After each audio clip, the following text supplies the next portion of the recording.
Good morning, friends. We're starting something new today. It's a series called When Jesus Asks. When Jesus Asks. Because if you look at the Gospels closely, you'll start to notice something.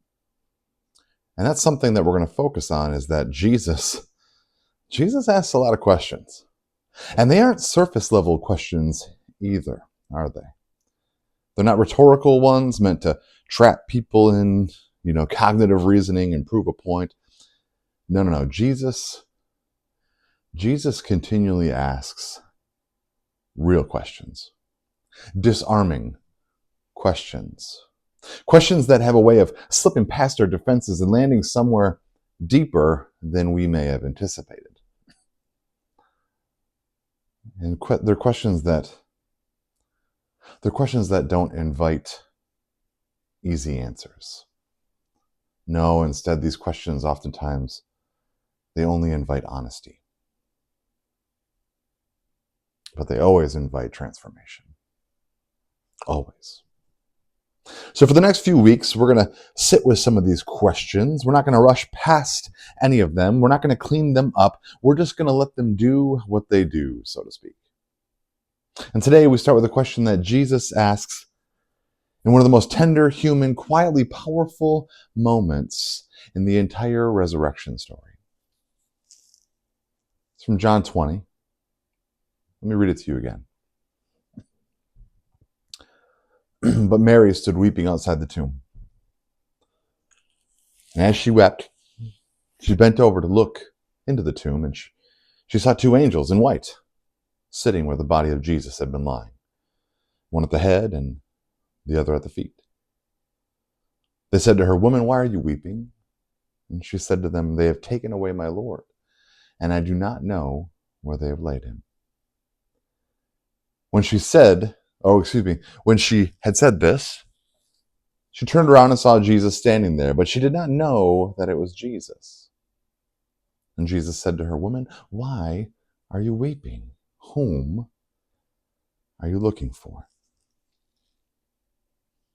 Supposing him to be the gardener, she said, "Sir, if you've carried him away, tell me where you've laid him, and I'll take him away." And Jesus said to her, "Mary." And she turned and said to him in Hebrew, "Rabboni," which means teacher.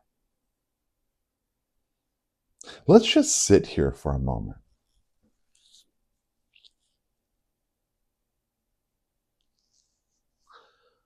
Let's just sit here for a moment, because this is a quiet scene.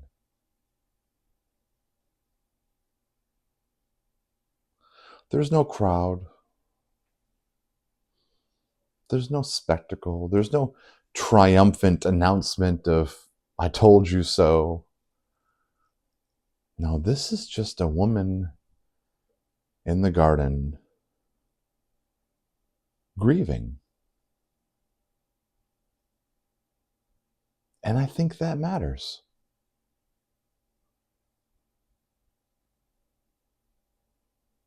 Because a lot of us were taught to imagine resurrection as this loud, victorious, obvious, "see, we were right" kind of a moment. But it wasn't. It was personal. Resurrection is intimate. Here we see resurrection as we so often experience, in the middle of our grief, in the spot where hope feels lost. Mary is standing outside the tomb weeping. And it's not the kind of weeping you can hide or manage to keep composed. She's not worried about onlookers. This is the kind of weeping, the kind of grief that takes over your body, the kind that leaves you disoriented. How long was I here? Because from Mary's perspective, from her perspective, everything is still broken. Jesus is gone. The tomb is empty. Sure, but it's not empty in a hopeful way. No, it's empty in a confusing way, in a distressing way. Someone has taken him. This is what she thinks. Which means her grief here doesn't just stay her grief. No, her grief here becomes panic. I want to pause. I want to make sure we feel the weight of this morning, because Mary wasn't a stranger just on the edge of Jesus's story. No, she was one of the most devoted followers, disciples. She had walked with him, listened to him, been changed by him in ways that the gospel writers only hint at. And then when they crucified Jesus, she was there. When they laid him in the tomb, she knew where they put him. She was the one that came back early in the morning before the sun was even fully up, just to be near him. That kind of love doesn't look for convenience. That kind of love just doesn't show up. No, it was built over time and many experiences of closeness and proximity.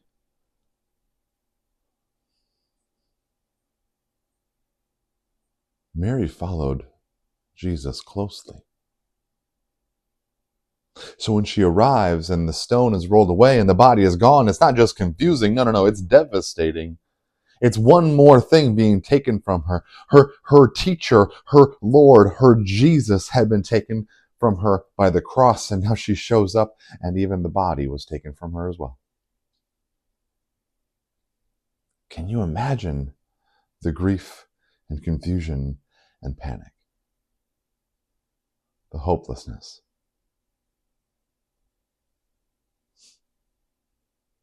And that's precisely where Jesus meets her. And it wasn't after she figured it out. Oh, I see. Angels, empty tomb, must be resurrection. No. It wasn't after she figured it out. It wasn't after she calmed down. It wasn't after she got her theology straight. No. It was right there in the confusion, in the mess, in the sorrow, in the not knowing. And what does he do? He doesn't say, shh, quiet, I got you. No. Jesus asks her a question. Why are you weeping? Let's be real. At first glance, this question almost feels unnecessary. Why is she weeping? Really? I didn't know Jesus was Captain Obvious as well. See, everything she loved has been taken from her. Because the one who saw her, who healed her, who called her into dignity and belonging is gone. It feels obvious why she's weeping. But I don't think Jesus is asking because he doesn't know, obviously. I think he's asking because Mary needs to be seen again. You know, there's a difference between someone knowing your pain and someone inviting you to name it, isn't there? I mean, think about that for a second. We live in a world where people can have a pretty good idea of what we're going through and still walk right past us. They know abstractly that we're struggling, but knowing isn't the same as asking. Knowing isn't the same as stopping and turning and saying, tell me what that's like for you. What is it that's hurting you right now? Why are you weeping? Tell me what hurts. Tell me what you're carrying. Tell me what this feels like for you. And Mary answers honestly when asked. She says, they've taken away my Lord, and I do not know where they have laid him. She doesn't filter it. She doesn't clean it up. She just tells the truth as she understands it.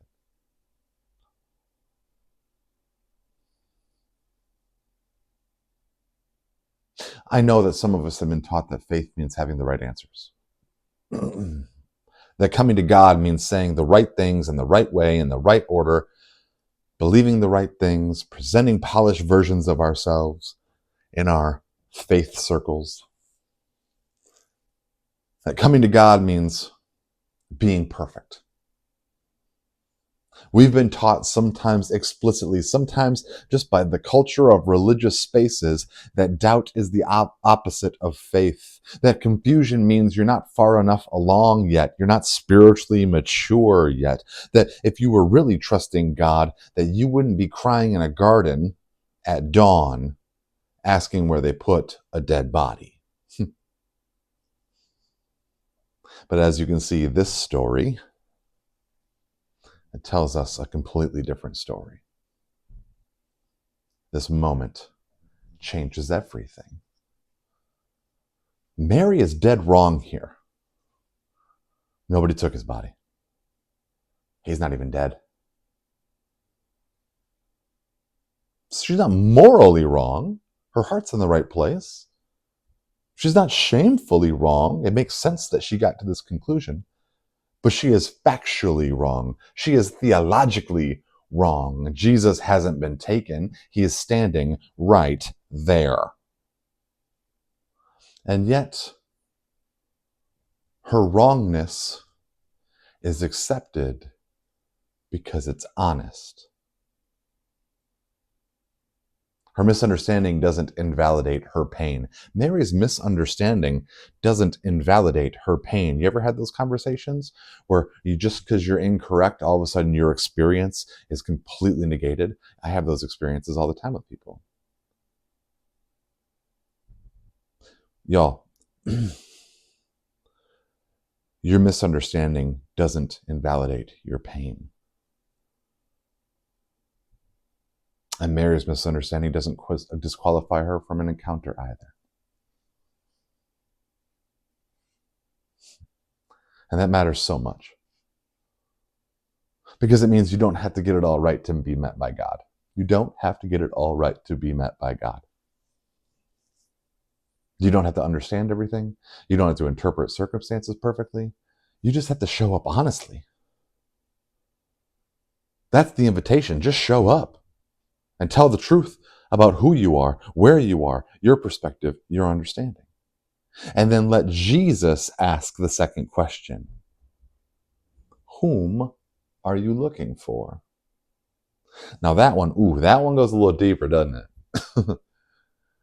Because that's not just about Mary's emotions. No, this is now about her expectations. So at first, Jesus asks her, why are you crying? This makes sense. Why are you grieving? Why are you experiencing this emotion? I want to see beyond the fact that you're just struggling. I want to understand. I want to know. And then the second question goes deeper. Whom are you looking for? What's your expectation coming here today? What did you think was going to happen? Who do you think I am? What are you hoping to find? Because it seems that she was upset because she didn't find a dead Jesus. She was looking for a dead Jesus. And that's part of the reason why she missed a living one. I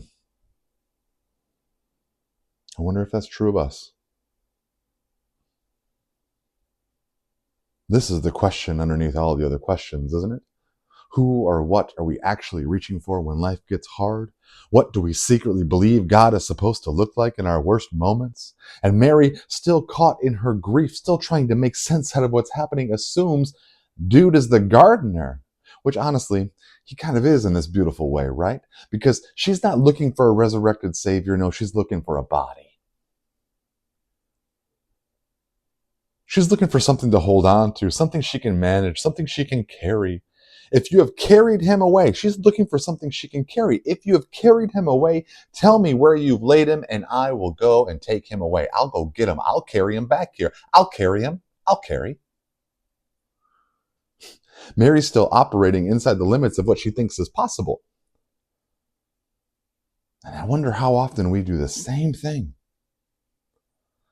We come to God with our own version of that request. Just give me back what I lost. Just let things turn out the way that they were. Just let me have something I can hold and carry and control. Bring it back to the way it used to be. I don't want to go where we're going. Bring it back to the way it was. Sounds like the Hebrews when they were rescued from slavery in Egypt. They just wanted to go back. We always want to go back.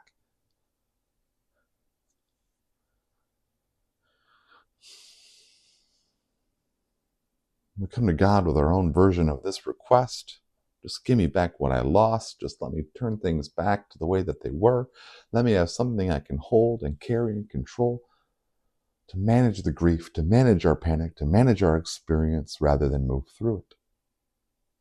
We want to contain something that God is actually trying to release into something larger. We're trying to hold on to something that God is growing and transforming into something better. We're trying to stay planted in the valley when we're supposed to walk through the shadow of death. And yet again, Jesus doesn't correct her. He doesn't interrupt. He doesn't say, Mary, you're missing it. He says her name, Mary. And everything changes.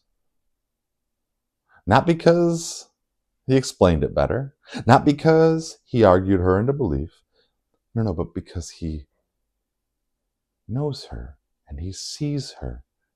And now she acknowledges how known and seen she is. She feels it deeply, personally, and intimately when he calls her name Mary.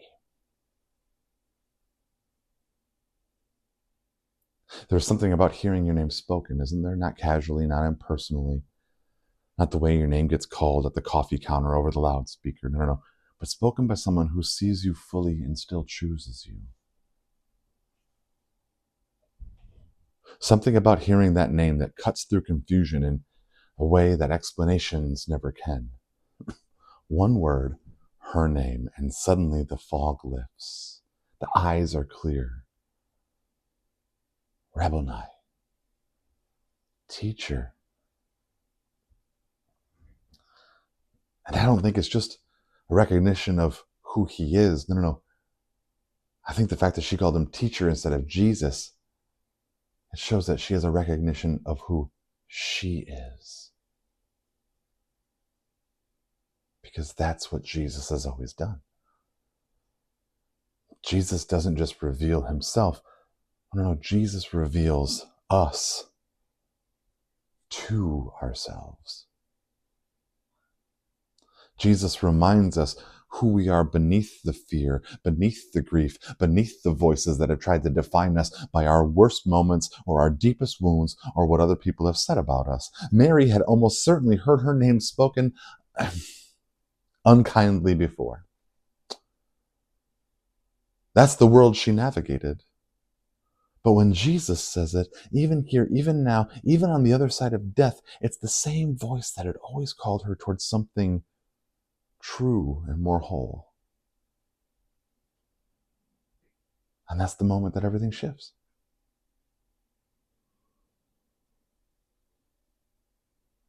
Not when she sees clearly, but when she's called personally. And I hope that's where the story meets us this morning. I hope that's where the question meets us this morning. Because if we're honest, a lot of us are kind of standing here outside of a tomb, aren't we? Something in our lives feels finished. Something we thought would turn out differently. A relationship, a dream, a version of ourselves that we used to believe in, a faith that once felt solid and now feels full of questions.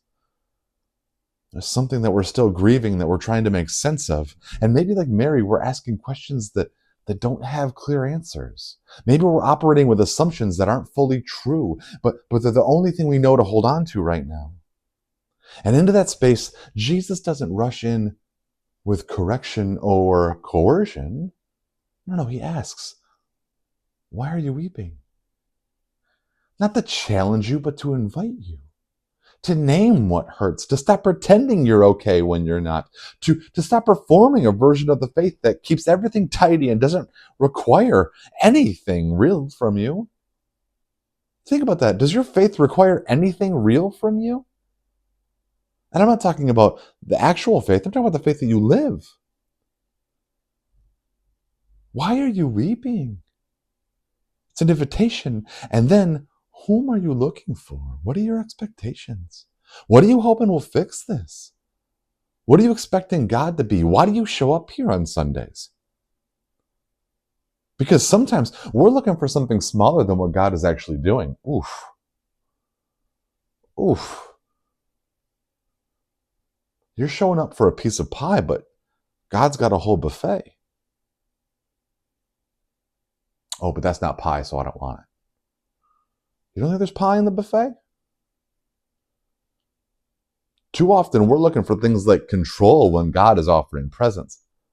We're looking for answers when God is offering relationship. We're looking for certainty when God is inviting trust. We're looking for things to go back to the way that they were when God is inviting us into something new, and we miss it. Not because God isn't present, we miss it because we don't recognize the form it's taking. We function as if we are God, so we should understand. And if we don't, it's not worth leaning into. I put money on the fact that Mary didn't understand why the tomb was empty, because I've read of it. She has no idea. Resurrection doesn't always look the way we imagine. In fact, the first person, Mary, to experience the resurrection firsthand, other than Jesus, couldn't recognize it. Why do we think we can? Sometimes it looks like a quiet garden, a stranger who turns out to not be a stranger, a single word spoken in the early morning until our name is spoken. See, we recognize things, we can understand things when God opens our eyes with our name. And here's the heart of things today. And there's a lot that we talked about, but here's the heart of things. The resurrection is not an event to believe in, it's a relationship to live in. That's the heart of today. I didn't even have a slide for it. I didn't put it on a screen because I don't want you to see it and think it's another thing to write down. This is something to live. The resurrection is not an event to believe in. It's not just an event to believe in. It's a relationship to live in. It's the ongoing reality that the same voice that called Mary by name is still calling, still reaching, still meeting people in the gardens of grief and confusion and quiet desperation. It's still calling your name. Resurrection is calling your name. Jesus is calling your name. And I don't mean that in some abstract, overly spiritual way. I mean it in the very real places that feel unseen. In the parts of your story that feel overlooked, the grief that no one knows you're still carrying, the fear that you've never said out loud, the wound that's been there so long you just started to think this is a part of who you are. And the spaces where you started to believe that maybe you don't matter as much as you once thought you did. Jesus still calls your name. Not the version of you that has it all together. Not the version of you that says all the right things and shows up on Sunday with everything in order. No, you. Just as you are.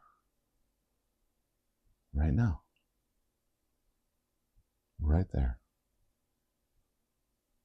And that call, it changes things. Maybe not at once.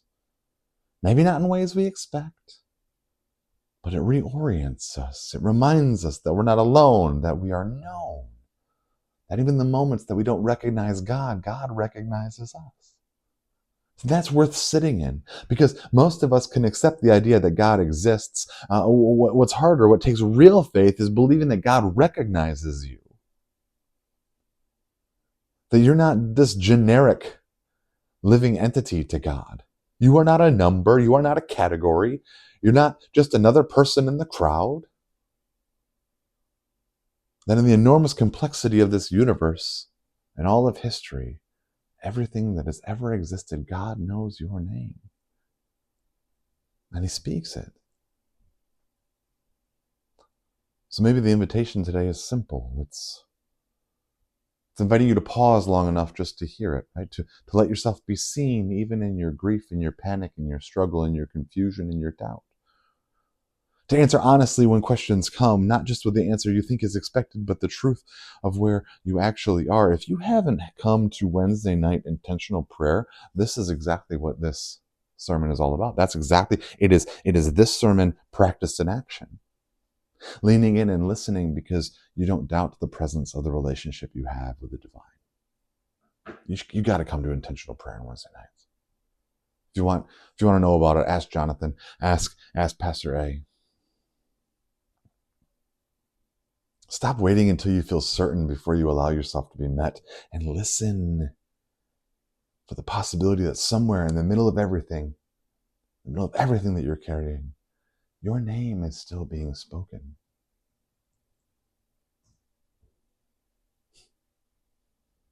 You're being called back to life. There's resurrection for you as well. Why are you weeping?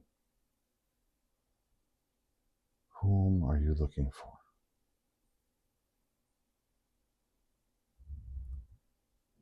Mary.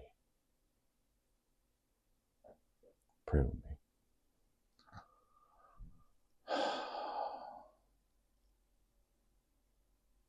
Lord, you are the great I am, and you know us intimately. Thank you.